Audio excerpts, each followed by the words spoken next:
What's up, people? It's Fernando Ramirez. We have another jam-packed Compas on the Beat episode. Gilbert and I will be talking to Chargers running back Austin Ekeler, also Rams beat reporters Eric Williams and Kevin Modesti. But before we get to those guest interviews, we wanted to remind you to please subscribe to Compas on the Beat on Apple Podcasts, Spotify, and Stitcher. Leave us a review and rate us. We're also on YouTube. Please subscribe there as well. Also, you can find us on the Los Angeles Football Network. All Compas on the Beat content is available on lafbnetwork.com. Make sure to subscribe to the LAFB Network YouTube channel as well. Now, enjoy the show.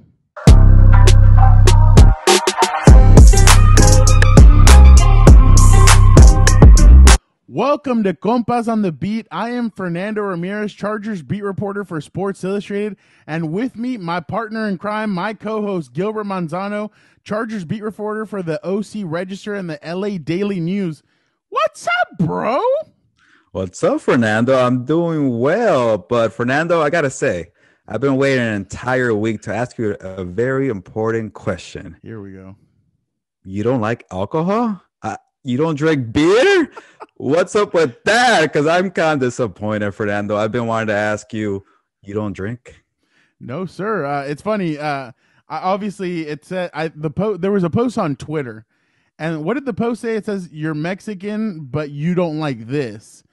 And I mean, I saw people posting different stuff, crema, stuff like that, and I was like, and I threw it out there. I'm like, alcohol, and people were surprised. They're like, what's up with that? So yeah, no, I don't drink alcohol. I don't consume alcohol. And I think that's the funniest part is that I guess like at parties or stuff like that, I'm so amped up, and you know me, Gilbert, energy for days. People are like, dude, that guy must be, I mean, and that's what happened in college. People were like, oh dude, you're so drunk. And I'm like, actually, I'm not. Like, zero alcohol, 100% energy. So yeah, it was one of those things. I never liked it. I never got into it. So, I mean, it was one of those things. Never had a taste of beer, a shot, something. So, give like, me something, Fernando. So when we would go to Mexico when I was younger, to Guadalajara and stuff like that with family, yeah, like sometimes I would, but there was one time I remember I got really dizzy. And I was like, yeah, no, I'm like, I never want to feel that again. Like it was bad, bro. So I was like, yeah, no, I'm good. Like, and so slowly but surely started going through, and yeah, no, I was fine with it. Did I ever get peer pressure? Oh yeah, numerous times. Never drank it. I was fine with it. I mean, I'm good. So yeah, it was just one of those things. I just never got into it. I feel like, I don't know, I feel a little disappointed in you, but I also respect that you don't give into peer pressure. I know how these Mexican parties can be where everybody's like, hey, drink one. You're like 16 years old and like, you got to start them young, got to start them early. But Fernando, you said, hey, I tried it, I didn't like it, and you moved on. So that's why I respect it. And your energy is very genuine. It's real, man. I don't even think you drink coffee. I've never seen you drink coffee. I'm drinking coffee all the time. I don't drink coffee, bro. Green peach tea from Starbucks. That's what I'm drinking. Gives me that energy, that boost. I'm over here hyped. Shout out to Starbucks if you're listening. We'd love to get sponsored and everything. Just throwing it out there. But hey, you need to ease up on me because I got something on you. You do not like avocados. What in the hell is wrong with you? Avocados, get out of here. I don't like avocados. I think they're disgusting. I don't know whose thing of not being Mexican supposedly. We're all Mexican, okay? They're just things we don't like, okay? It's not the end of the world, but I guess our two things are very kind of out there. You don't like alcohol, I don't like avocados, and people lose their mind. I'm like, hey, I'm not the one getting ripped off here, and you're paying $2.50 extra at Chipotle to get your burrito bowl, and I'm saving money all the time. I need my guac, bro. Shout out to Chipotle. I need my guac out there, bro. I mean, I need that extra guac, and I tell them, and it's funny. I did this a couple of years ago, and I remember the Chipotle, the lady helping me would just laughed. I was like, show me a little bit of love, like if you love me, and she just looks at me and starts laughing and throws a whole big old scoop of guac on there. That sounds disgusting to me, but oof. Fernando, I'll put it this way, because people can't believe that I don't like avocados. They think this is very amazing food, and I love food. I'm not picky at all, but it's just this one thing. I don't like avocados, and the only thing I can stand about avocado is when it becomes guacamole and there's a bunch of lime, a bunch of hot sauce. I just think the flavor of avocados gone. So I'll deal with it, but I'll tell you this: my mom, she is in denial that I don't like avocados. Every time she makes guacamole, anything about avocado, she's like, here, we're having seafood ceviche. Hey, avocados are right there. Get some. I'm like, Mom, for the 100th time, I don't like this. Are you in denial that your son doesn't like avocados? And she's like, oh, I forget. And she throws out the line like, but it is in Mexico. It is in Nayarit. That's what we eat. I'm like, okay, so I know, I'm from, my family's from Mexico, but I don't like it. Get over it, Mom. But don't, it's funny because with my mom, I could be honest with her. Yeah. When I go to somebody else's house of a compa, ooh, that's when it gets tricky. I rather avoid the fight or the death stares of like, you don't like avocado? Whose friend is that? Who brought that guy who doesn't like avocado? So anytime I went to a friend's house and the mom was making guacamole or had avocados there, I took it. I ate it. I shut up. I was like, I'm not going to deal with this at somebody else's house. But, and also, how it is at Mexican households. Like, they offer you food, you take it. Don't even think twice. Oh, you take it. Yeah, no, 100%. It's one of those things where it's rude if you don't. So, I mean, but no, what's funny? When you said there's only one way I'll eat it, only one way I like it. I thought you were going to tell me that you use those facial masks, the avocado facial mask. I thought that was going to be the only way you enjoyed it. But yeah, no, it's interesting. I mean, and that's the thing, is that everybody has their own unique thing that they don't like, which is obviously, like they say, it's Mexicans. I mean, I'm telling you, like, you should see all the stuff I get when I go to parties and stuff, and they're like, "Una cerveza?" I'm like, "No, gracias." And then one of my buddies or somebody will say, "No toma." Everybody turns around, like in the movies, bro. Everybody turns around and looks at me, and they're like, "You don't drink alcohol?" I'm like, "No." They're like, "Okay, well, mad respect." But honestly, like, it helped me. I mean, when I was at Long Beach, it helped me. I was a designated driver, so I got invited to parties and all that. Shout out to Long Beach. So yeah, no, it was fun. I mean, I enjoyed it. I enjoyed going to parties and stuff, but I just didn't drink. And so at the end of the night, I always had control. And it's funny because when buddies and stuff would get in the car, I tell them, "Hey, just a PSA. I drive however I drive, regardless if people are drunk, sick, anything. I drive that same way. I'm not going to change for anybody." And they think I'm BSing them. And then I'm on the freeway driving 90, and they're like, "Oh, God." And I'm like, "Hey, I told you guys." I'm like, it's like Disneyland, bro. Like, I'm Roger Rabbit driving that car. Like, I'm boom, boom, boom all over the place. So, no, but it's interesting stuff. I mean, but Gilbert, we need to move on because, man, this week is about to get crazy. There is about to be some madness, Gilbert. I mean, it's the week of the draft, and I'm expecting a lot of chaos. I think more so than in years past. What do you think?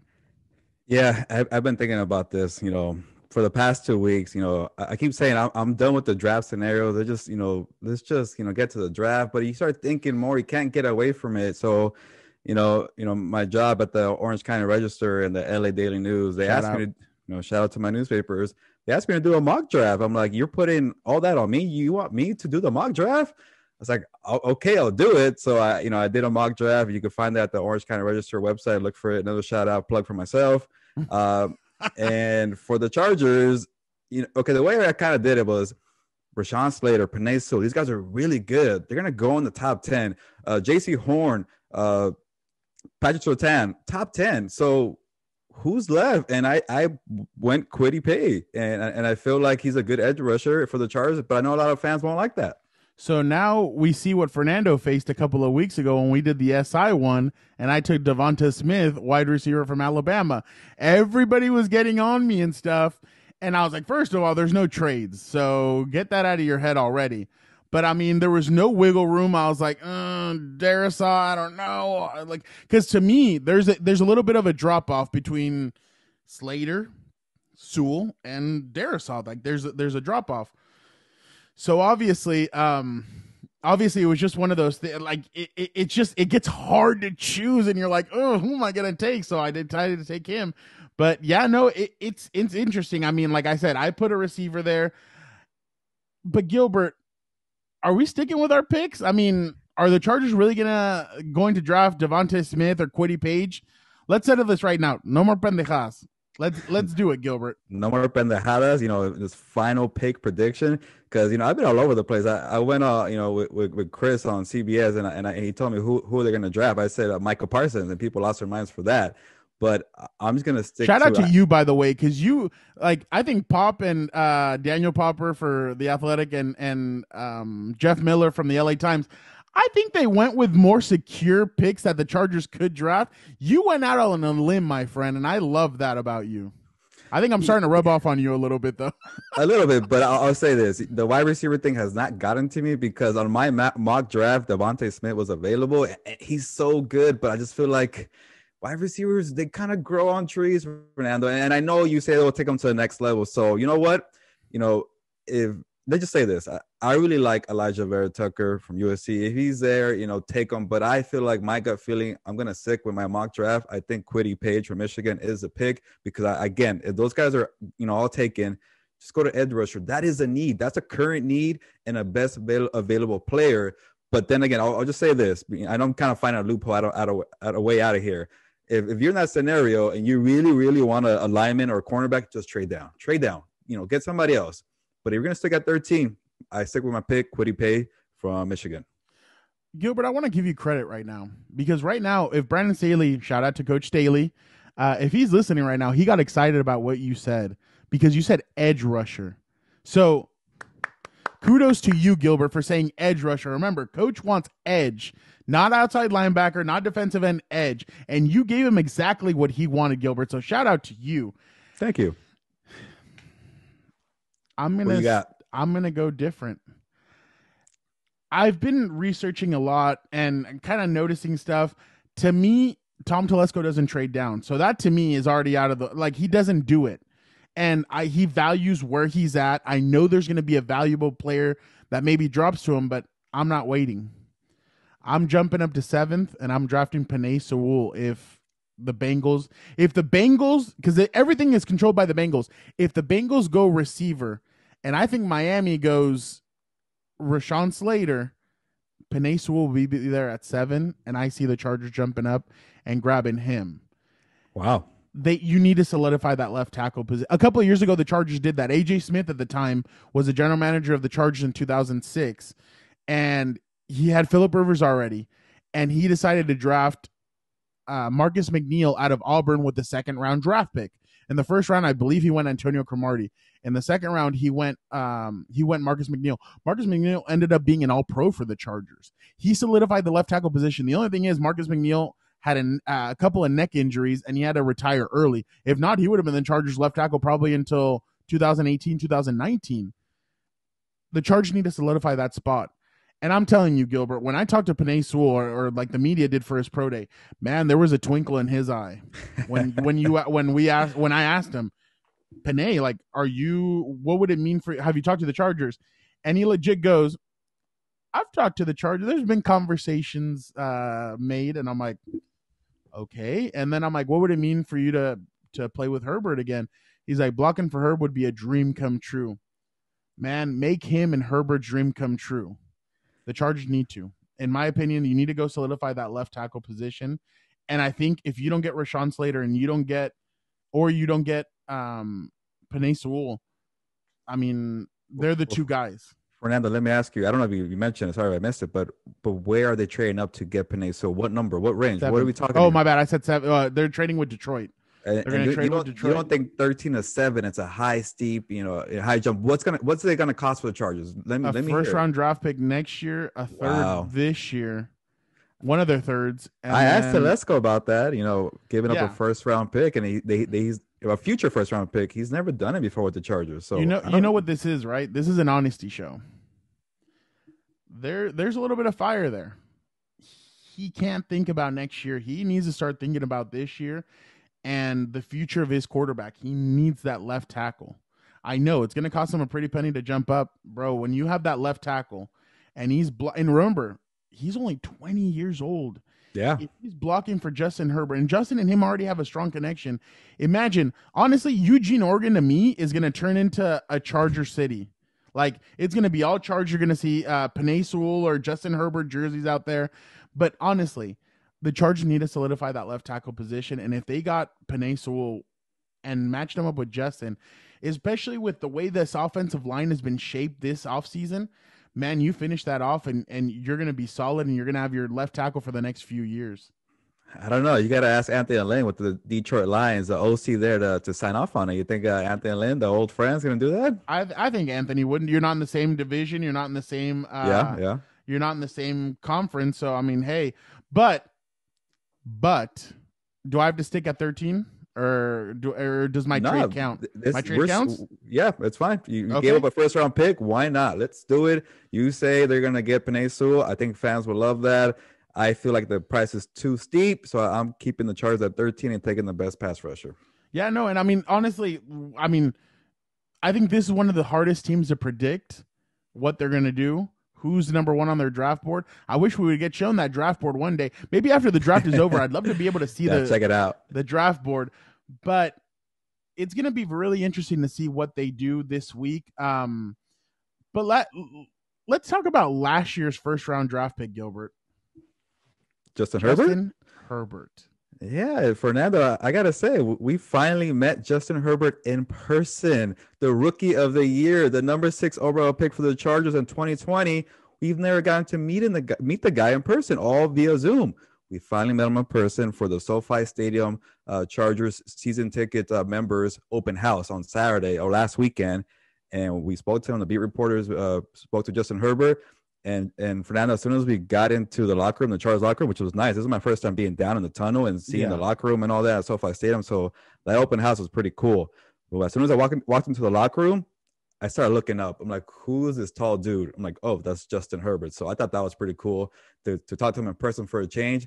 And he was outgoing. He didn't sound like a rookie. He sounded like a quarterback who's been around for a long time. So Justin Herbert, he's like in the media now. I like it. Can I make an observation? He got excited when he saw us. He was like, hey, dude. He's like, hey, guys, what's up? Like, I was waiting for a, what's up, bro? I was going to, man, if he would have said that, I mean, you can't chest bump. You can't do any of that, but it would have been pretty close if he would have just hit us with the, what's up, bro?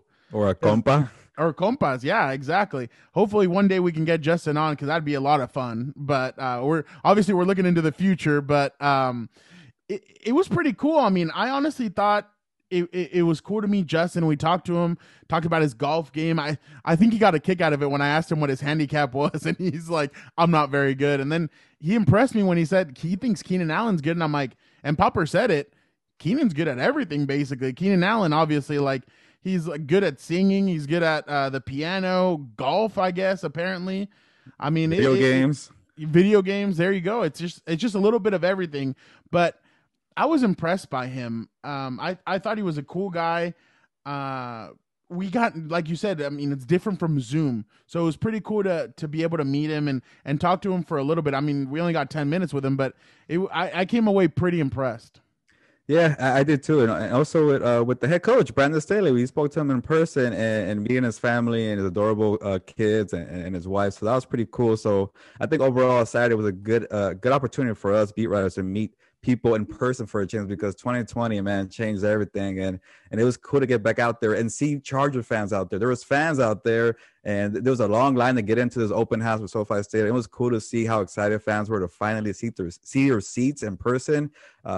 So I think overall the whole event was pretty cool. I saw the team store was jam packed. We couldn't even find the way down there. So I know that was pretty cool to kind of be there. And the best part, Fernando, nobody kicked us out. You know, we were hanging out there and nobody had a problem with us being there a little late. Exactly. No, it was pretty awesome. But yeah, and like you said, real quick, we met Amy, Brandon Staley's wife. We met Colin, Will, and Grant, his kids also. Hilarious that the way he presented us to them. I mean, we'll give you guys a little sneak peek. He was just like, these are the guys that are going to be covering the team. They cover the team. They write about us and everything. And I thought that was pretty cool. That was very sincere from him. And his kids, one of them was wearing a Justin Herbert jersey, the other one a Joey Bosa, and he gave us a little insight that the kids are going to get more jerseys. I mean, you know, Gilbert, kids love getting jerseys. His sons are going to get a lot more jerseys for a lot more of the players. There's no favoritism shown, because I'm pretty sure one of them is going to have a Derwin James jersey. They're going to have some other jerseys. I mean, whoever they select this weekend, maybe they're going to get that jersey too. But I was very impressed by getting to meet both Brandon and Justin. Yeah, maybe a number 3 Derwin James jersey, not 33. Oh, that's very Gilbert. You hit it again. I mean, you never know. And I think Patrick Peterson's the first player that's come out and said he will be switching his number from actually it's a Minnesota Vikings. Patrick Peterson, not the Arizona Cardinals. He's the first player that's come out and said he's changing his number to 7. So we'll see who's gonna follow him. But Gilbert, another thing I liked about Saturday was we walk over. I mean, Gilbert and I leave the arena and everything, and we're walking and stuff. And I checked how much. I mean, like all of you know, I live in San Diego still, so I checked to see how long my commute was going to be. Man, it said 3 hours and 30 minutes, and I was like, wait, it took me an hour and 40 to get up here, and I'm about to do 3 hours and 30. And my compa, mi hermano, turns to me and says, "Bro, just come over to my house." And I'm like, "Really?" He's like, "Yeah, just come over. We'll hang out, this and that." I'm like, "All right, let's make it a compas day." So we had Korean barbecue. We watched some very good UFC fights. We're gonna get into UFC 261 in a little bit and some boxing in our last segment, una más. But before we go there, we have some very good guests coming up, Gilbert. I'm excited for this. But in the words of the New Day from WWE, who might have a better idea for this draft? It's Chargers running back Austin Ekeler, and we're talking to him next.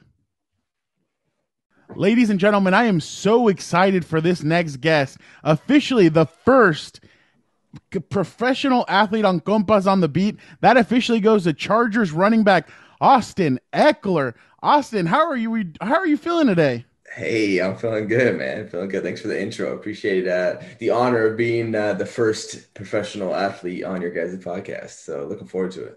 Yeah, Austin, Fernando has that energy all the time, and you bring the energy just as much too, Austin. But I got to ask you about the offseason. I keep checking, your Instagram, your stories. You do a lot of things, besides, squatting and bench pressing and lifting. I saw you went to Dubai.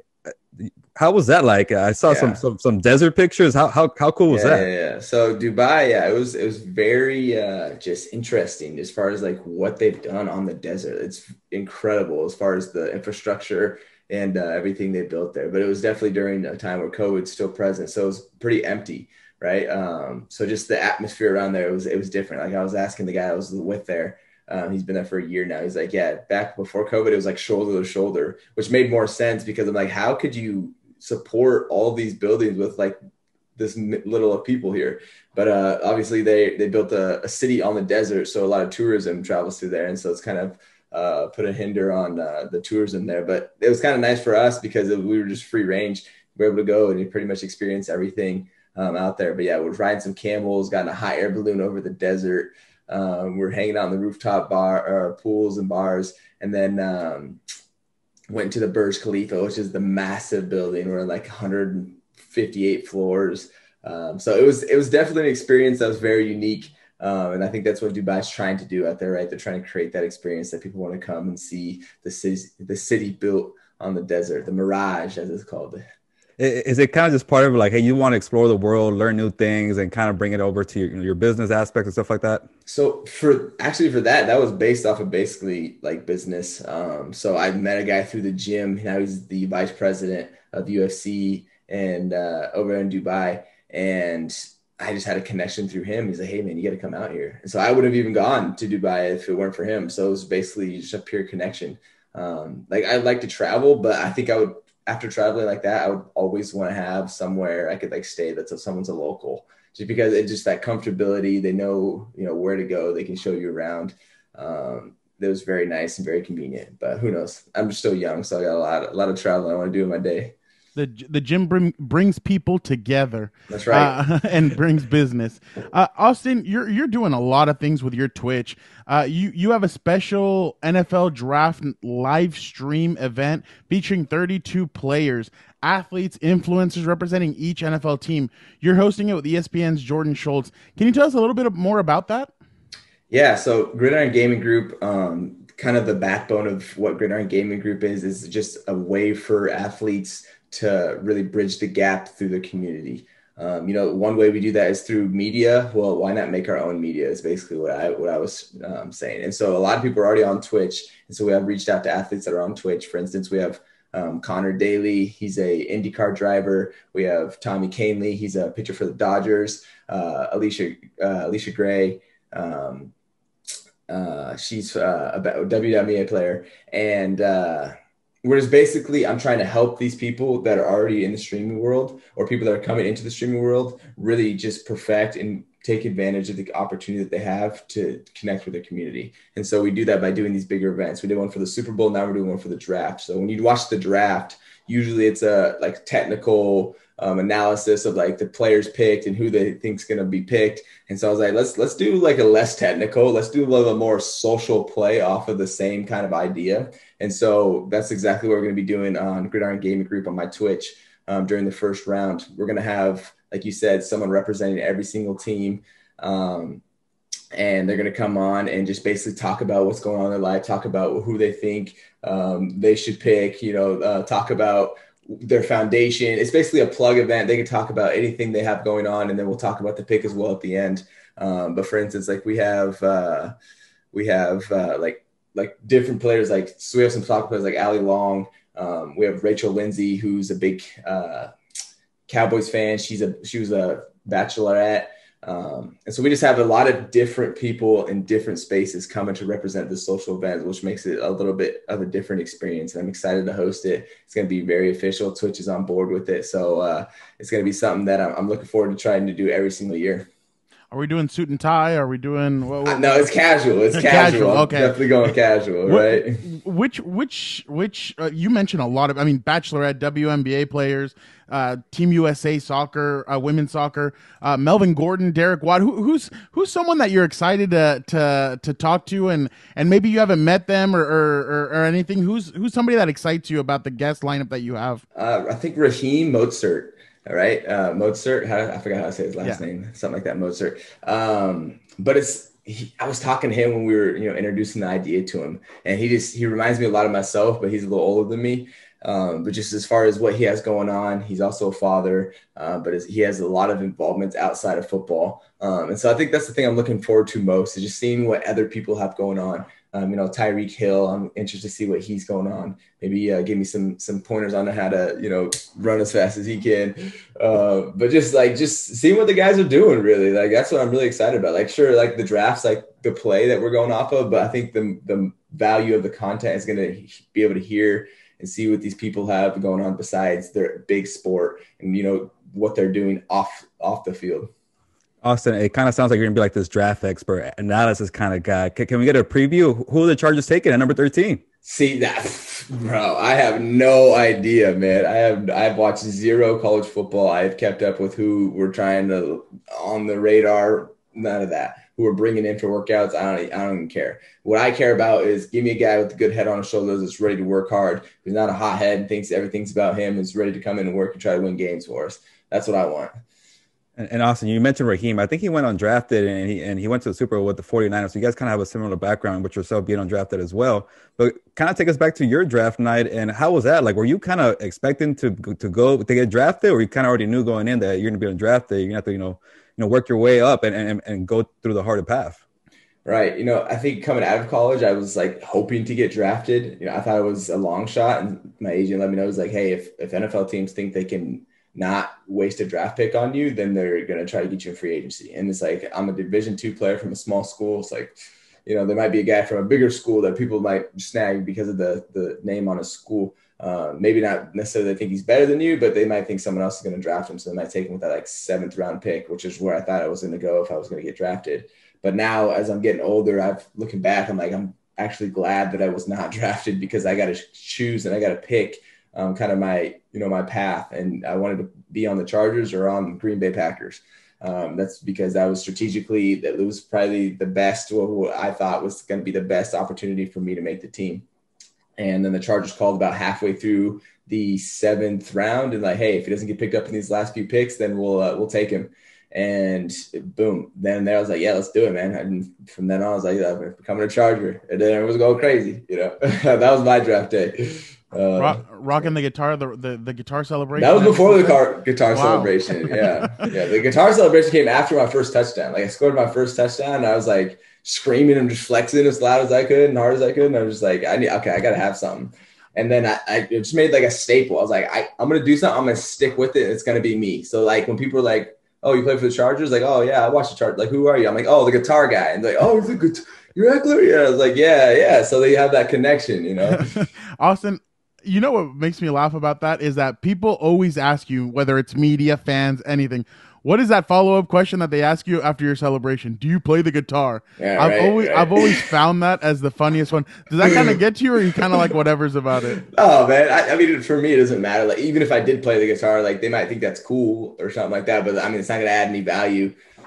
Maybe it will in certain circumstances, but I mean, for me, it's not. I don't play the guitar. I don't have any desire to try. I don't have enough time in the day to even try to learn the guitar. It's just not one of my passions. Austin, since you're going into your 5th year, do you guys pay attention? Do you pay attention to the draft? Are you kind of eyes glued, or are you kind of like whatever's about it? Yeah, I like to see the new teammates. You know, check them out a little bit. See what we got coming in, especially if we got a new running back. But all right, see the new competition. Let's see who the Chargers are trying to get in here and take my job. Let's go, because it is. I mean, it's a competitive business, right? Like even in my running back room, I'm like, you guys better be trying to compete for these reps, because I know I'm going to come in here. I'm going to show these Chargers why they have me on this team. And you guys better be doing the same thing. You're coming for my job, and I understand that. I want you to come for my job because I want that competitiveness in my room, right? So I invite them. Like, let's go, man. Like, because if we're all competing at that level, if we're all trying to be the best, then it just makes our room and it makes each other better, right? It's just that competitive, just grind. And it's like, ooh, like JJ's doing really good. Like, I got to make sure I'm on my stuff. And if I'm doing well, they're like, dang, I got to pick it up, you know? So it's contagious. And then it spreads outside the room too. Look at that, Gilbert. Austin's bringing the energy here. I'm getting more and more excited for this. I'm kind of worried about Joshua Kelly. What did you tell him a year ago? Did you give him that stern talk as well? Bro, I give everyone that talk. Everyone that comes in, man. I'm just like, look, because that's how it was for me. For me, I was 6th string, man. Oh, I had to take some jobs now. Like, that's how I had to make it. You know, it's no hard feelings. It's literally just straight business. Like, I'm trying to do my best to show that I can have value to this team. And like, that's what it is. Until we make the 53-man roster and we're all on the same team, we're still competing then, but it's a little different. Now you're not coming from a job. Now you're just trying to play for your reps, for your opportunities, and try to make plays when you get called upon. But it's like, yeah, all the guys that come in, I'm telling Josh too, come in, bro. He has to. If you're trying to live in this life and stay in this world and show value and have a long career, then you have to continue to compete. You have to continue to show up. You continue to take people's jobs or establish why you're there, because it's our coach's jobs and our GM's jobs to find people that are better than you to replace you. It's your job as an individual to show why you shouldn't be replaced. Austin, when you made the initial 53-man roster, you know there's times between that first week where you can get cut. Were you still nervous? Were you still going into until you finally made it to that week 1? I mean, I know obviously you were still nervous going in through the whole season and everything, but in that initial first week, were you a little bit nervous? I don't think I was nervous. It's because I put so much pressure on myself, you know.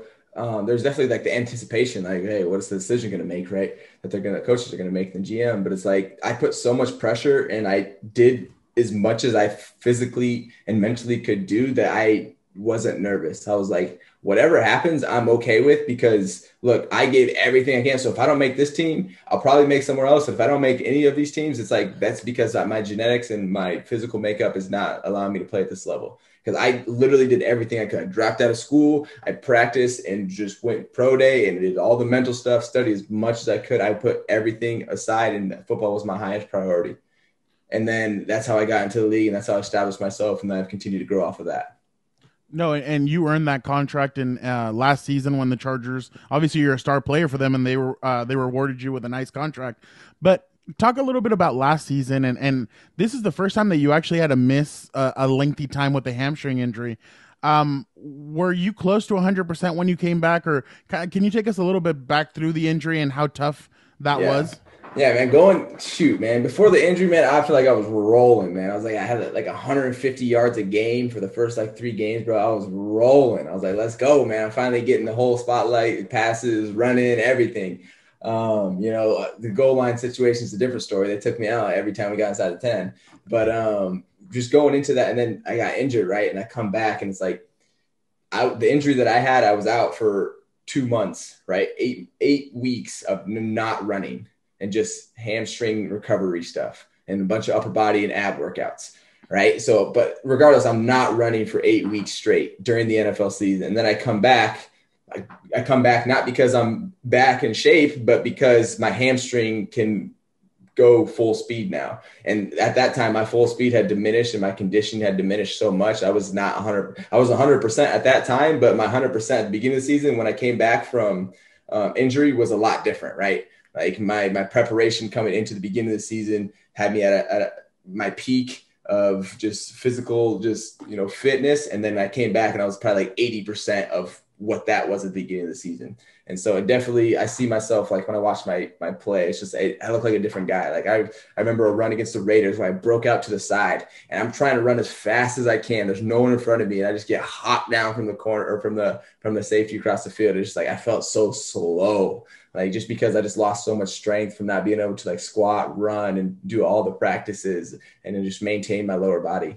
Hey, Austin, I think 2019, that was such a great year for you. I think you had a thousand, I think it was like almost actually 1,000 yards receiving and then almost, with 100 catches. I forget in Jacksonville, you came close to getting the 100 catches. Right. But it was such a big year for you in 2019 that, the injuries last year kind of, set you back a little bit. Do you feel like you have to prove yourself all over again and show that you're one of the best running backs in the NFL? That's something you kind of go into 2021? That's just something that we all go through as athletes. Like whether or not we say we have to prove ourselves, like some people see it different. Like it's not even a prove. It's like almost like you come in and you have to play at the level that you can play at. And when you do that, then you're basically at the same time proving yourself, right? I hate to say like I have to come in and prove myself. Like that's what I have to do to the team's aspect but for me, individuals, like I have to come in and play at the level that I know I can play at. And that for, I guess, outsiders is proving, that I belong. And so for me, it's like, I'm really competing with myself. And then when I compete with myself, that is in turn showing, okay, my value to this team. Right. And so like, it's like when we go as a team, look at it as a team, like as a team, we can't worry about anyone look like, the Chiefs, we got to beat the Chiefs. No, we have to play well ourselves. And if we play well, then we can beat the Chiefs. Now we're worried about beating the Chiefs. We're worried about ourselves playing well. And then it comes down to the individual level where I'm worried about myself playing well. And that will in turn make me a better player, make me a better teammate and help this team win games. And so like, I like to look at it internally, right? Everything's internal. Like I'm not proving myself to anybody. I'm proving myself to myself, which hopefully will reflect in other people's minds as, oh yeah, he can still play at a high level.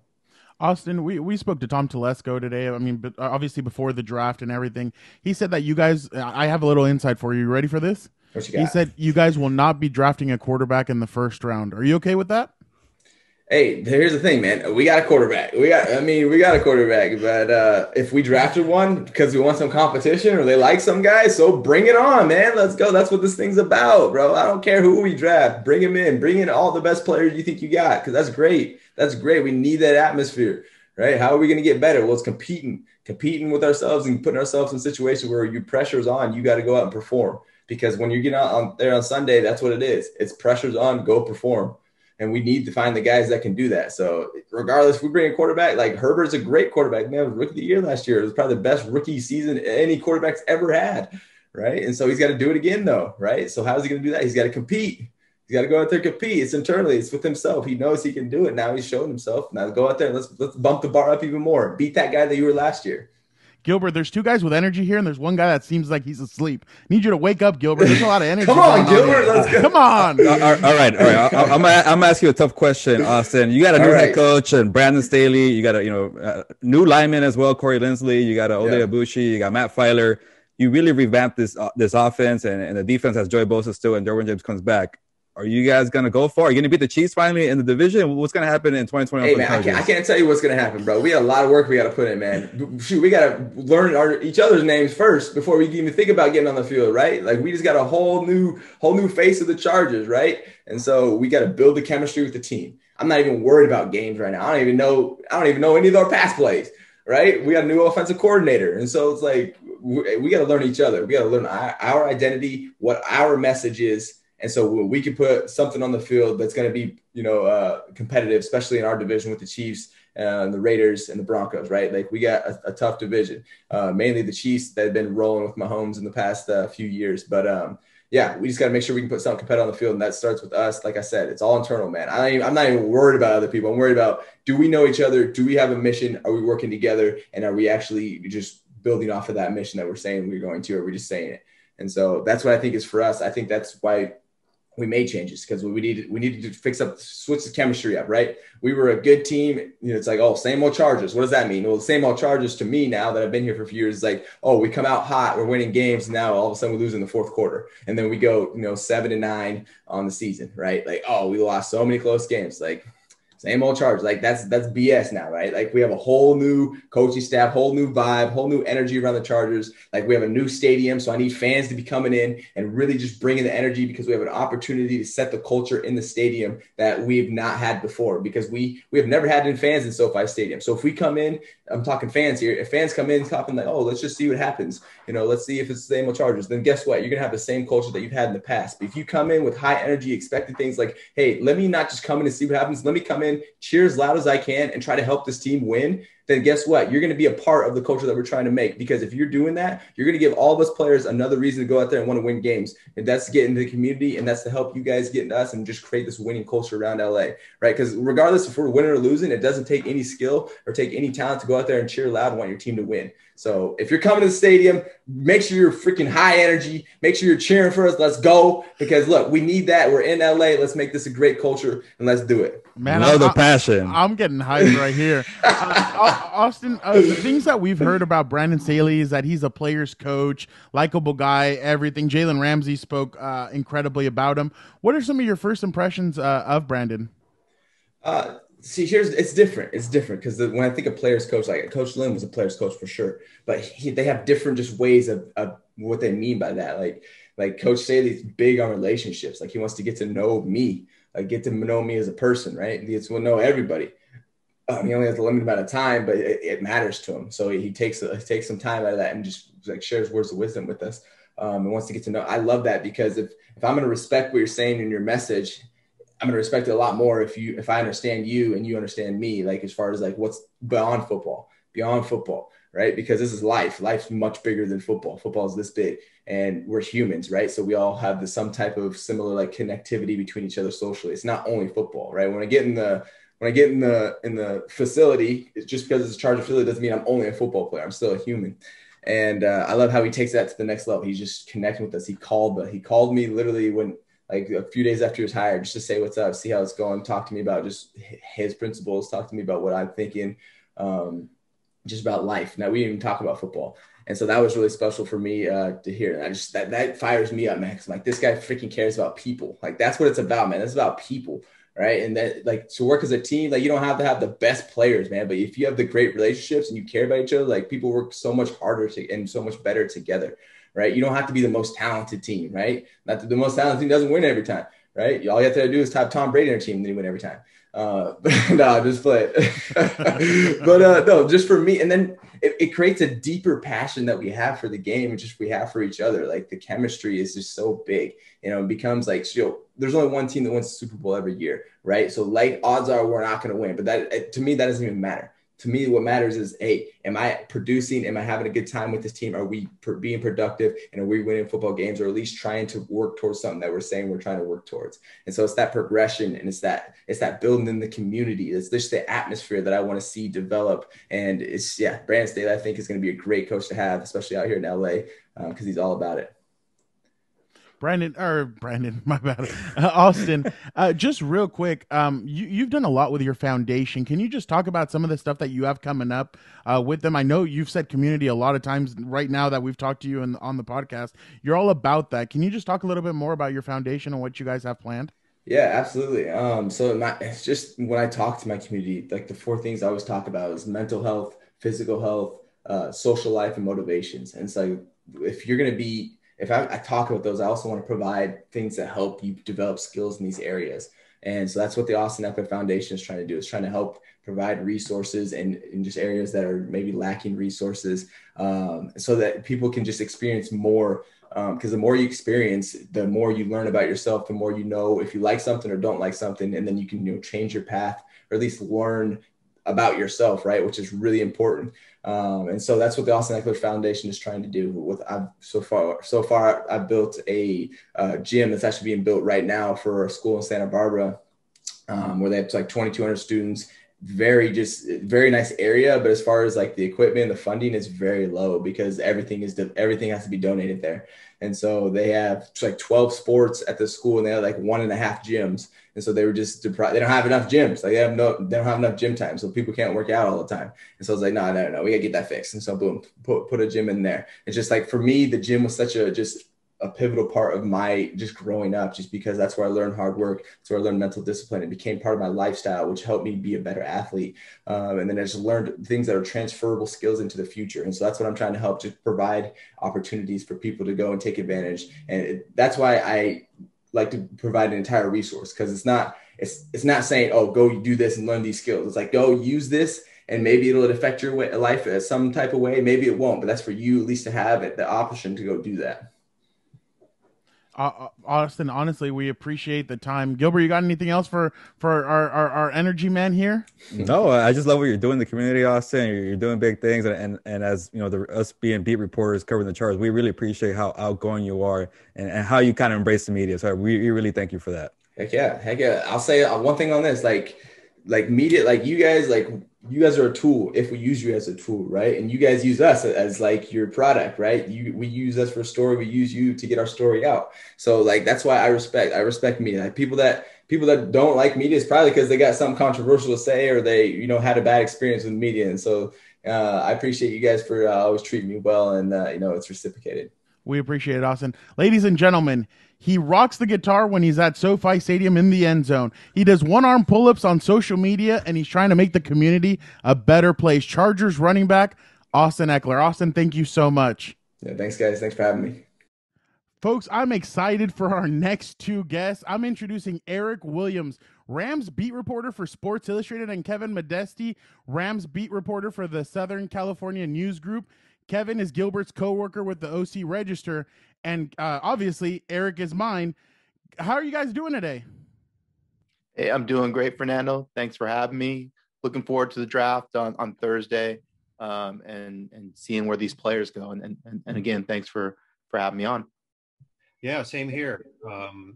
Maybe it's a slower process for me to gather excitement for the draft. One of us on this call is old enough to remember the days before the draft was televised, before it was, it was so successfully hyped by the NFL. I looked up a story I wrote more than 20 years ago with a quote from somebody saying that the NFL draft is the most popular non-event in sports. And this wasn't some football hating cynic saying it. It was George Young, the great NFL front office man of many generations. So I don't know that there's anybody in the NFL who would utter that sentence now. Yeah, no. And it's definitely, like you guys are saying, it's hyped. It gets exciting. Eric, fans know you. Charger fans know you. They used to cover the Chargers for many years. Tell us a little bit about what it's like covering the team in Thousand Oaks and the crosstown rival and the LA Rams, and kind of what your transition's been like. Yeah, it's been fun, and it's been unique and different, being able to cover both teams in the Los Angeles market. Obviously, the two teams do things a little bit differently, both when it comes to football and non-football operations. And it's been interesting to kind of to see those differences and approaches. I think both approaches can be successful. I think we've seen that both approaches can be successful because both the Rams and Chargers have had success in terms of wins in the market. But I also think because of the ultra competitive nature of the market, it's the city of champions. You have the Dodgers and all the success they've had, obviously, winning a title, and then the Lakers winning a title as well. And so both the Rams and Chargers are trying to carve out a niche in the market and figure out unique ways of doing that. And I think we've seen that over the past year, obviously lately with the Rams and their draft house, trying to get some attention, in this market. So I think you just have to be innovative and think outside the box. And I think both organizations have done that. Eric, we miss you with the Chargers, but you're doing big things with the Rams, and you kind of, joining now with Kevin Modesti. So you guys are kind of doing big things over there. And I kind of like this SCNG kind of, cross promotion here. So thank you for being on. And Kevin, I'll go to you now. I think you're okay with dating yourself a little bit. You're kind of giving some back in the day stories. So I'll just kind of say, you've done it all, Kevin. You used to cover MLB baseball. I think you might be a Hall of Fame voter for MLB as well. But then you went to the news side, spent a couple of years, covering city stuff, maybe even politics. And then you're back with the NFL beat, covering the Rams. How was kind of that long path for you in being an NFL beat writer?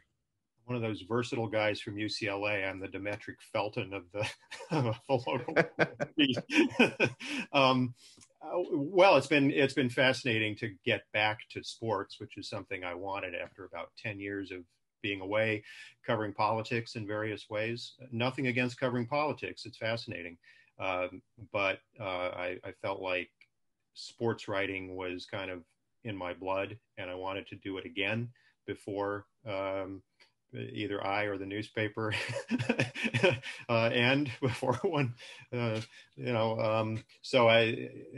Rams was the beat that was available at the time, and I jumped on it. It's been great. I'm unashamedly somebody who goes back to following the Rams as a fan about 50 years. So it took me a long time, I guess, to kind of get inside it and see how it works. But there's nothing quite like the NFL. Love it or hate the way it works. It's an endlessly fascinating operation.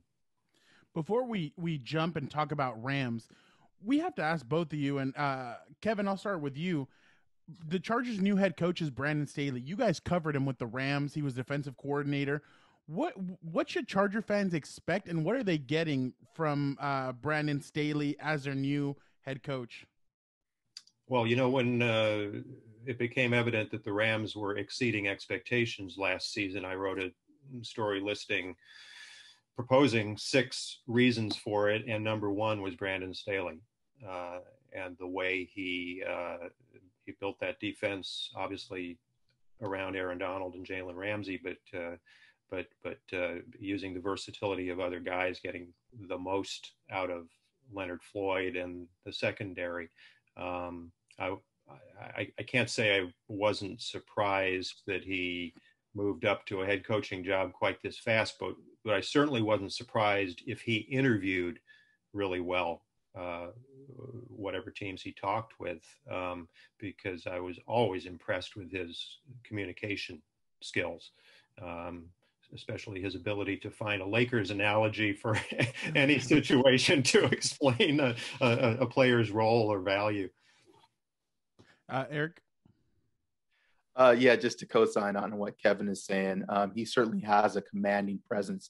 You guys have covered Gus Bradley, defensive coordinator for the Chargers, now for the Raiders. I compare him to Gus in terms of his ability to just be charismatic, always upbeat, positive. And I think that carries some weight in the locker room when you can kind of be like that on a daily basis and get your guys going. The second word to me that is innovation. I don't think that Staley was worried about what players can't do. He's more concerned about what they can do. And like Kevin said, kind of putting those players in the right position so they can perform to their best. And I certainly think that you're going to see that with the Chargers. Don't get too caught up in the scheme in terms of what he did with the Rams, because they had 2 unique players in Aaron Donald and Jalen Ramsey. Certainly he's going to build around Derwin and Joey and what they do best. But I don't think it's about scheme with him. I think it's just about personnel, innovation, finding out what guys do best, and then giving the franchise energy and enthusiasm moving forward. Fernando, I got a confession to make, because you give me credit for the Brandon Staley hire, because I was saying you got to hire this guy, Brandon Staley, but it was Kevin who kind of pointed me to the Brandon Staley's direction, telling me about, his resume, track record, everything Eric just said as well. And I started thinking, okay, Brandon Staley might be the guy for the Chargers. And I kind of took the credit. I wrote a story about it. Fernando thinks I was the one, ahead of the curve, but it wasn't. It was Kevin. But Kevin, we like to do a lot of combo stories. We like to kind of, pick our brains and what are the Rams doing? What are the Chargers doing? we did a combo story on cornerback prospects in the NFL draft because the Rams need a cornerback, the Chargers need a cornerback as well. The Rams are not picking into the second round. I think pick number 57, Kevin. But do you think cornerback is not the best, but the biggest need for the Rams? Is cornerback a big hole for them because they lost a lot in free agency? You think that's the biggest need? And who are some names out there if it is kind of their top need for the Rams? Well, it's one of the top needs. I mean, the Rams lost free agents at virtually every position group, which is no mean trick. And they're hard to forecast draft-wise. As you said, no first-round pick from what was the last one, 2016. Jared Goff. Won't have another one, and Jared Goff. And even that wasn't their own first-rounder. They won't have another one until 24, I think. They do a lot of their best work in the late rounds. They most often make trades during the draft, and the way they're approaching scouting now gives them a lot of confidence in their knowledge of late round prospects, so. With that said, making the point that they're hard to forecast. Yeah, I think a cornerback to replace the depth and the talent that they lost when Troy Hill left as a free agent. That's one of the big needs. And if you said who's the best you could maybe dream of getting, I wrote down Asante Samuel to answer my own question. Second generation pro from Florida State, but there's of course a lot of corners out there. So we'll probably get to it. I would think center would be another position, inside and outside linebacker potentially. I think they could find a wide receiver of a type that will help them, and a wide receiver or a running back who doubles or even singles as a punt and kick returner would be especially useful. But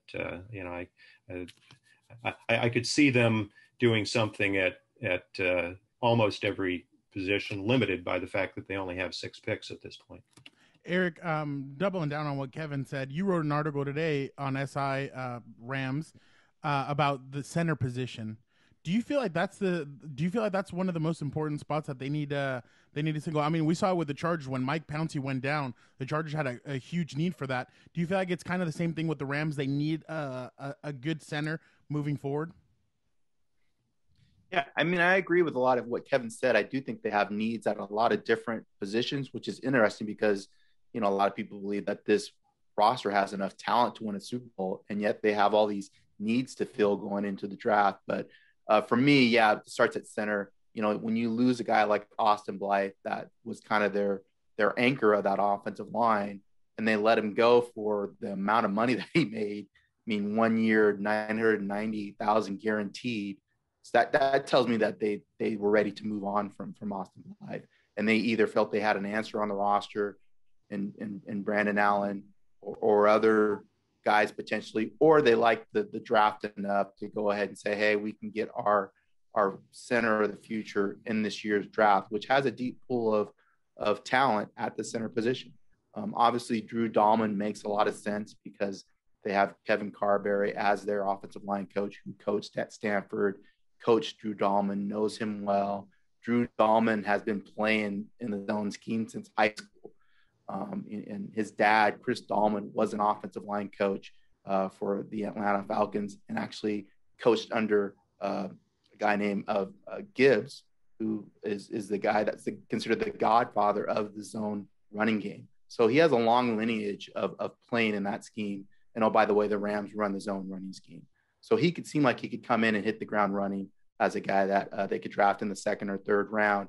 And as you mentioned, I think that center is perhaps the second or third most important spot on the offense. Obviously, it starts with quarterback, but basically your center is the quarterback of the offensive line, and you have a new quarterback coming in, learning a new scheme. You're going to start a new center as well. So having those guys on the same page making sure that they're able to communicate effectively is going to be important. Gilbert, you heard that. They said quarterback. Take it to him. Take it to him. You I know ask him. we haven't asked about the quarterback position just yet, and I know Eric, wants to move on from Jared Goff. So I won't ask you about Jared Goff anymore, Eric. Let's go to the future, Kevin and Eric. How about Matthew Stafford? We haven't brought up his name yet, and Eric, you mentioned Super Bowl contender. So I ask you both: is Matthew Stafford the answer to the problems? Are they going back to the Super Bowl? A couple of years ago, they had that bad offensive outing against the Patriots in Atlanta. It didn't work out for Jared Goff. Todd Gurley went downhill from there. But now they threw all their chips back on the table with Matthew Stafford. So Kevin or Eric, both of you guys answer this question. Are they Super Bowl contenders with Matthew Stafford? Well, I'll let Kevin go first. I don't think that move alone gets them over the hump and into SoFi Stadium for the Super Bowl. Some other things have to happen. It's just a curious thing that you go from a quarterback who did help you to a Super Bowl, who earned a couple of Pro Bowl spots, and of course, who you guaranteed $110 million to a couple of years ago, and you acquire as your savior a guy who hasn't won a playoff game. A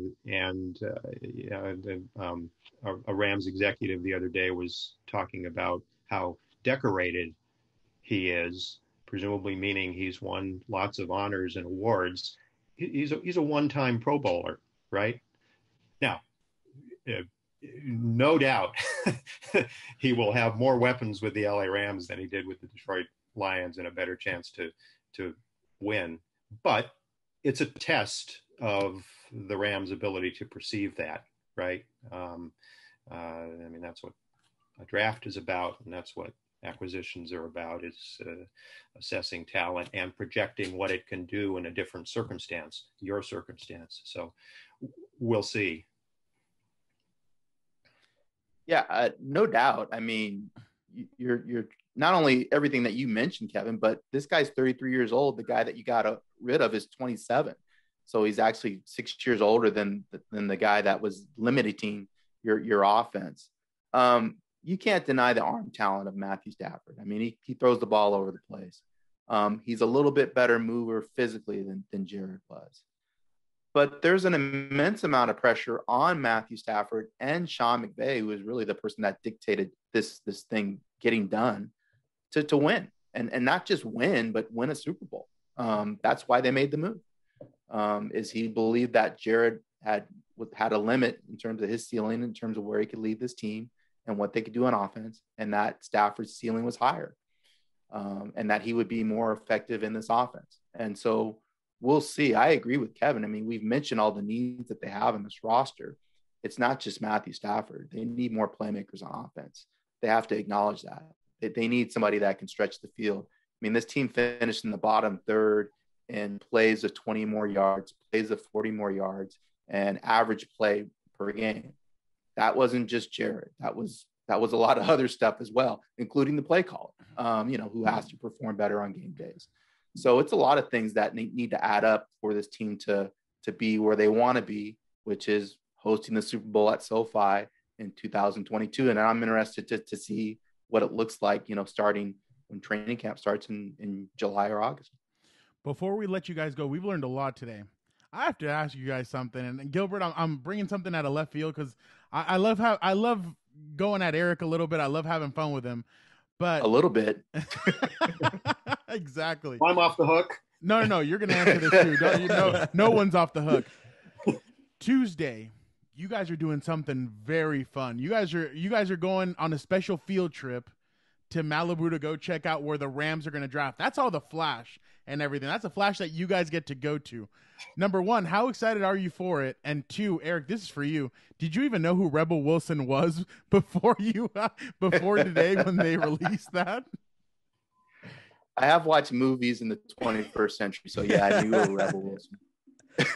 I'm excited for Tuesday. I'm bringing my Speedos and my goggles. I'm going to get some laps in, oil, hang out at the infinity pool. Coconut oil. I'm pretty excited. Kevin? I'm excited to see the draft house. We're both guilty of leaving off the sponsor's name intentionally. Well, we come from a certain generation, Kevin, where we don't necessarily add that, right? That's right. I'm more excited to actually have a chance to talk with Les Snead and Sean McVay for the first time in at least a month. I think you Chargers writers have talked with your coach at least twice since the last time we got anything direct. So we know they're busy, but it'll be good after this long period of writing about the NFL draft through our knowledge and perspective and context to actually be able to hear what they say about their intentions and to try to parse, try to interpret what they might have in mind starting on Thursday. So on Friday in their case, sorry. Kevin, so is Sean McVay doing this press conference by poolside, shirtless, and drinks? What's going on here? We've seen that, and I hope not. But but if there's a sponsor for it, I'm sure they'll. You guys are going to have a lot of fun. I can't wait to see the draft party frat house stories that you guys are going to release on Wednesday, because that's exciting. It's going to be.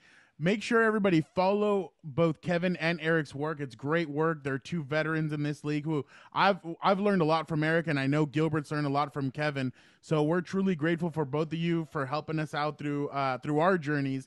And everybody go follow both of them on social media. Go follow both of their stories. Kevin, what Twitter handle?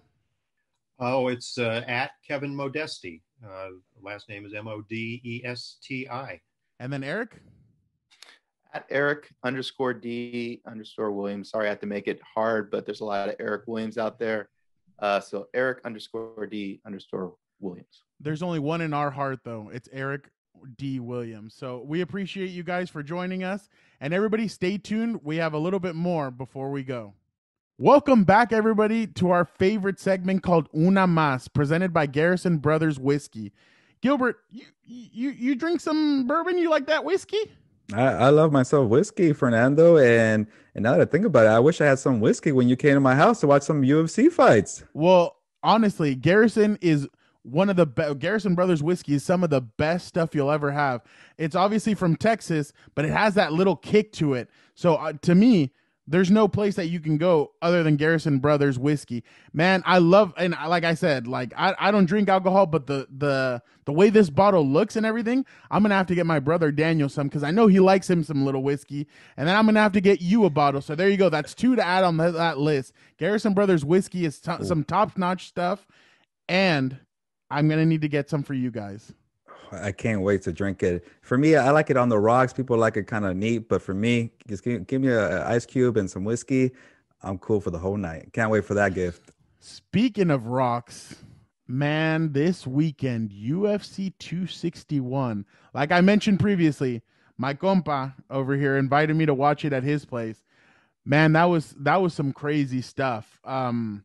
Let's talk first about Chris Weidman, I mean, his injury. That was I think the first fight that you and I got to watch, because we're peeking at the Dodgers Padres game a little bit just to throw some fun out there. By the way, Gilbert, 3-1 Padres. They won this weekend series. But yeah, no, it's Fernando Tatis Jr. 6 home runs? But yeah, no, it was very interesting to watch these fights, and I got to watch it with you, because I mean, I love UFC. I love the aggression. I love everything like that. But I've never got to watch it with an expert. So I was very excited to watch it with you. Talk about Chris Weidman's leg injury, man. I mean, it was crazy. Thank you for the expert shout out and whatever you mentioned in the podcast. But this is the combat sports section, okay, Fernando? But yes, the Chris Weidman injury was nasty, gruesome. And the first thing I thought, you were like screaming in the background, like, oh my God, what just happened? And to me, I just went straight to Anderson Silva, because that happened like the other way around. Anderson Silva, broke his leg, kicking Chris Weidman. I forget what year, but a very long time ago. And to kind of come back around on a Weidman was insane. And And the crazy part, as soon as he landed that kick, you could tell it was, broken, bent, whatever. It was just not in the right place. It was a little funky. And then like he kind of stepped back and it folded again. And just watching these replays and reviews, I was like, then after I stopped thinking about Anderson Silva, I just kept looking at the replays like, what did I just see? This is like one of the worst injuries I've seen in combat sports. So after Weidman, had that injury with the kick, I started thinking like, fighters, avoid the kicks. No more leg kicks. Avoid the shins, man. Just do something else because that was nasty. Man, it was and you said it. I shouted. I was like, yo, what? Like, what is going on? So you could hear me in Gilbert's Instagram post at gmanzano24. Shout out. I'm at Real F Ramirez on Instagram and on Twitter. So when he could hear me shout in the background, I'm like, oh my God. I just couldn't believe it. Like, it was just one of those things where you're like, oh, dude, this sucks. Like, I just felt bad for him. And obviously, who he was fighting, who was he fighting again? Hall. I forgot the first name on Hall. Yeah. Elijah Hall. Sorry. Elijah Hall. So he gets over and he just bends over and he starts praying. Like, I could tell he was praying for him and everything. He felt really bad. Yeah, no. And I think Dana White tweeted this out or put it on Instagram. That's the first victory where a competitor didn't have to land, the winner didn't have to land a single shot. And obviously you don't want to go out like that or win like that. It's just terrible. But man, it was something else. Yeah, and I started thinking immediately, like, Elijah Hall didn't land a single punch. How do you win the fight? So I think that's going to be a rule that you go back with the UFC and to kind of figure out, because maybe it could be just, no decision, no contest, and try again another day, because I don't think it's fair that Weidman got a loss when he threw a strike. But Fernando, let me tell you about a leg kick that actually did land and did some damage for the actual person who threw it. Doug Rose Namajunas, that the head leg kick, that was insane to Wei Li, like where she landed that kick to the head and she dropped, she folded, and Wei Li thought that it was kind of an early, to call the fight that early so soon. I thought maybe she was still there, but she was a little wobbly. She wasn't in the right place. So I think the victory to Rose, I think, was the right call. No, you're 100%. I mean, Rose got on top of her and starts hitting her, and that was the thing. She was making contact to her face. And Rose really wasn't, or not Rose, but Wei Ling really wasn't like moving or doing anything. She wasn't even blocking. So, I mean, you kind of had to stop the fight. But man, I saw her and she was angry after. She was like, why'd you guys stop the fight? And I mean, it's one of those things where the referee has to look out for the fighter, for the future of the fighter. So the referee did look out for them. But man, that kick was crazy. And then the way she folded, man. You know what? Thug Rose's reaction after, really, I was like, wow, like she was crying. She was excited to get back to the top and everything. And she was counted out. I mean, I thought a lot of people didn't think she was going to win this fight.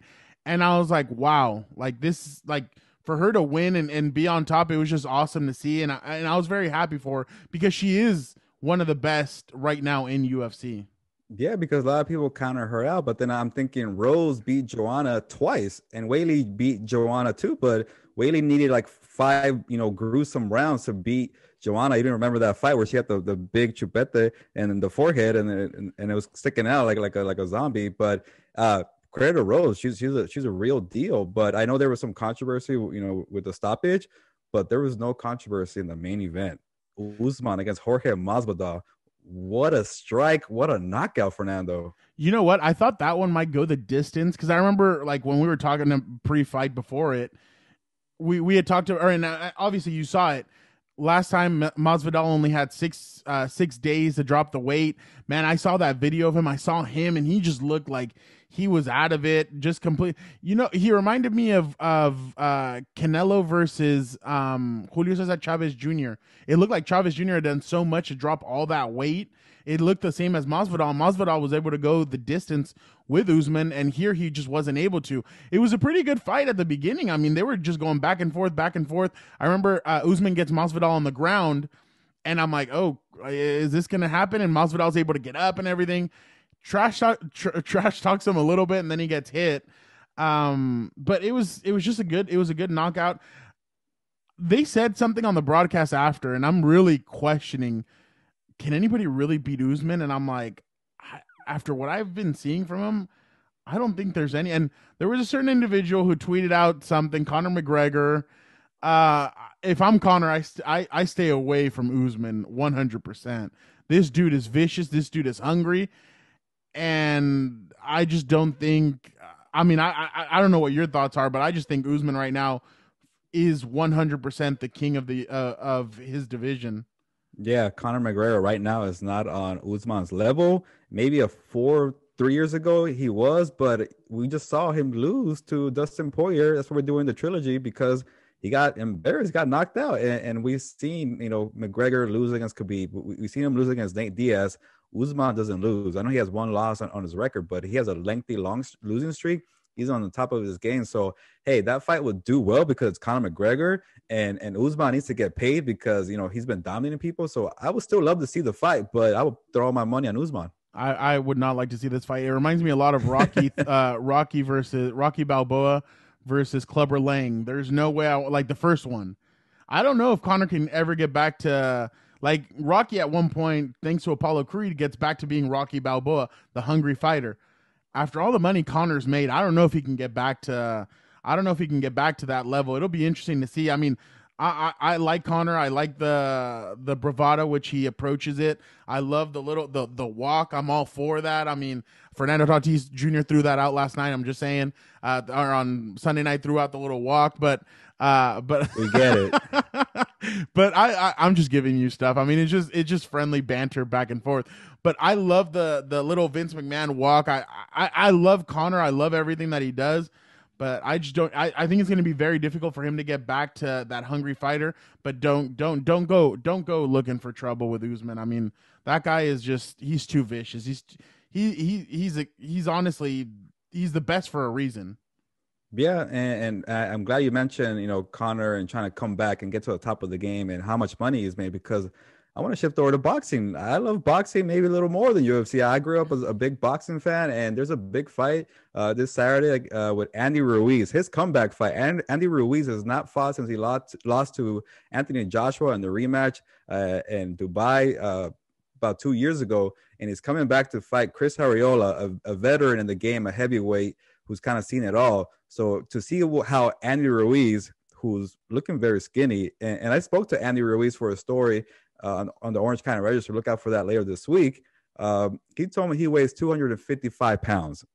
For the Anthony Joshua fight, he was over like 320 pounds. So Andy Ruiz looks in shape. He looks trim, skinny, and he's hungry to be a heavyweight champion again, because he had that big upset against Anthony Joshua again a couple of years ago, and he kind of just shot up to fame like Conor McGregor. So it was a very cool story, but Andy Ruiz kind of fell down, and now he's trying to pick himself back up. It's funny. When I was with NBC San Diego, we ended up covering Andy Ruiz. After he won the fight, we started covering him. We covered about 4 or 5 of his events, and I remember he did a workout in downtown San Diego at a boxing gym or whatever, and I saw him walk in, and I'm like, okay, like I know what a big person looks like. I am a big person, so I know what it kind of looks like. Andy's people were telling us that he had lost weight. There were reports out there that Andy had lost weight. Man, I was looking at him and I'm like, I don't think he's lost. I actually think he's gone up a little bit. Our photojournalist, Dave Smith, and Dave Smith has been around for years. He has covered so many things. I want to get him on one day because, Gilbert, I tell you, like, Dave retired at NBC. Man, he's seen a lot of stuff. He was there during the Atlanta Olympics, what happened in '96 and everything. So I'd love to have him on one day, but Dave Smith tells me, dude, this doesn't look like a guy who's lost weight. And I look down at myself and I'm like, I lie to people all the time telling them I'm losing weight and I haven't. So, I mean, I know exactly what's going on here. Hey, but you can see it now, Fernando. No, now there's no you question can see right it. now. No, 100%. No, you can see it. But back then I just didn't. And then he ends up going and putting on his gear. And I was like, dude, there's no way this guy has lost weight. So whatever. So then he comes out and Anthony Joshua kind of took the Floyd Mayweather approach in a sense. Hit here, back up here. I mean, hey, more power to him. He just couldn't keep up with him. And honestly, Andy went from nobody knowing who he was almost to a household name. So he had a lot of stuff to do. So he was distracted everything. But it seems like he's gotten his confidence back, Gilbert. And I mean, you spoke to him. I think he's gotten his confidence back. He looks like he's dropped, like you said, he's dropped a lot of weight. He looks like he's back. He's energized and he's focused. And he joined a very good team, in my opinion, with Eddie Reynoso and Team Canelo. Yeah, I'm glad you brought up the trainer Eddie Reynoso, who is known for training Canelo Alvarez. But Eddie doesn't just train Canelo now; he's training a lot of champions. Oscar Valdez, he's training now Ryan Garcia, and now he has Andy Ruiz. So I think that's what Andy needed. I won't give away too much of my interview with Andy because I want you to read the story. But he was in a dark place, and he needed the help of Eddie Reynoso and Canelo.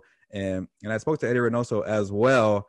I got the Spanish going there for my interview, a little rusty there, but it worked out. Eddie knew what I was talking about, and I didn't sound too crazy. I can recommend somebody to help you with those Spanish lessons. Dante Lascano. I mean, that's who finally shout out. Oh, actually, shout out right there. Time for Dante. Second time for Dante, maybe a third time even, but shout out to Dante. But yeah, continue. Sorry for interrupting you. No, yeah, I got to brush up on the Spanish, so that's why, again, if you're listening, being bilingual always pays off, and it's an extra skill. But Eddie's so nice. Like he's always telling me like, "Sí, síguele, se órdenes, lo que quieras, question." And it's like, okay. So Eddie was telling me that, yeah, he's like, people know what I do. I with Canelo, it's about cardio and countering and thinking one step ahead, defensive mind. So I think with Andy Ruiz, who's known for speed and power, but not the defense and the counter. So I think you're going to see that more in this game and kind of picking the spots where to choose and not wasting punches. But I am a little worried for Andy Ruiz dropping so much weight because he might lose some power in those punches. But against a older guy in Chris Arreola, he might be fine there. But I think for Andy Ruiz, he needs to be dominant in this fight. He needs a knockout to show people he's back, and then he'll be back in the title picture. And I want to see him fight Deontay Wilder because Wilder needs to fight as well. That's very true, Gilbert. So Andy wins this weekend. Let's just say, let's throw out the hypotheticals out there. Andy wins. So you think he would go to Wilder? You don't think if whatever happens between the Gypsy King and Anthony Joshua, he couldn't step into that right away, right? That he would have to wait a little bit and continue to fight guys? Yeah, because I don't know it's for sure yet, but they keep saying it's a done deal, it's a contract, but it's a 2-fight deal with between Anthony Joshua and Tyson Fury. So they're going to be locked in together for about a year. And I think they're waiting for the pandemic to kind of, be over. We're kind of getting that way now. And they want more fans at a stadium. And who knows where, in Dubai or London or even in the United States. So they're kind of tied together for the next year. So if Ruiz beats Arreola, which we're expecting him to do, what do you do now? You don't wait another 2 years. And Deontay Wilder too. I know he's trying to sue Tyson Fury for not fighting him for his rematch, which is by contract or trilogy fight. And so why not make some money together? They're under the same umbrella with Al Heyman. Get Wilder, a big puncher who needs a fight too. And Ruiz, I think it would do well even on pay-per-view. Pay-per-view for this fight, Chris Arreola, I have my doubts about that. I don't know who's going to pay for that. But you put Ruiz and Wilder, I'll throw money at that. What's funny is that back when he was at NBC and everything, Wilder was a champion at that time. When I was at NBC, Wilder was a champion, and Andy was. They wanted to unify the belts, and I remember because I think Andy had 3. Yeah, he had 3. Yeah, and correct. Deontay had 2. He had 1. The WBC one. Okay, yeah. So they wanted to. So they had been talking about unifying it. He's like, "Oh, Deontay and I are good friends. But we know once we step into that ring, everything would change." Man, that would be a very good fight. And I remember Andy got a special twinkle in his eye when we mentioned that fight. So I think it'd be a very good fight, to be honest. I think I'd love to see just 2 guys slugging at it and seeing who's next for Tyson Fury or for Anthony Joshua. But that's another conversation, because I was about to say, hey, I don't know anybody that's beating Tyson Fury, but hey, anything can happen. But that's the fun part about boxing. You just never know what's gonna happen. Yeah, and Fernando, I'm just happy we're talking about boxing. I feel like they're getting left out. They're getting forgotten. I know UFC has the bigger fights, but boxing in May, Cinco de Mayo week, hey, you got to love it. A tradition that's one of my favorites. Gilbert, speaking of that, I'm excited for next week's guest. We're not going to give you guys any ideas or anything, but just know we're excited about next week's guest just because we're continuing to follow up, talking what Gilbert loves to talk. He loves that boxing, loves combat sports. So we're going to do a little bit. Yeah, exactly. We're going to do a little bit more of that next week. But for right now, everybody enjoy the draft. Thank you guys for hanging out with your compas. Gilbert, vámonos. ¿Nos vamos? Pues vámonos.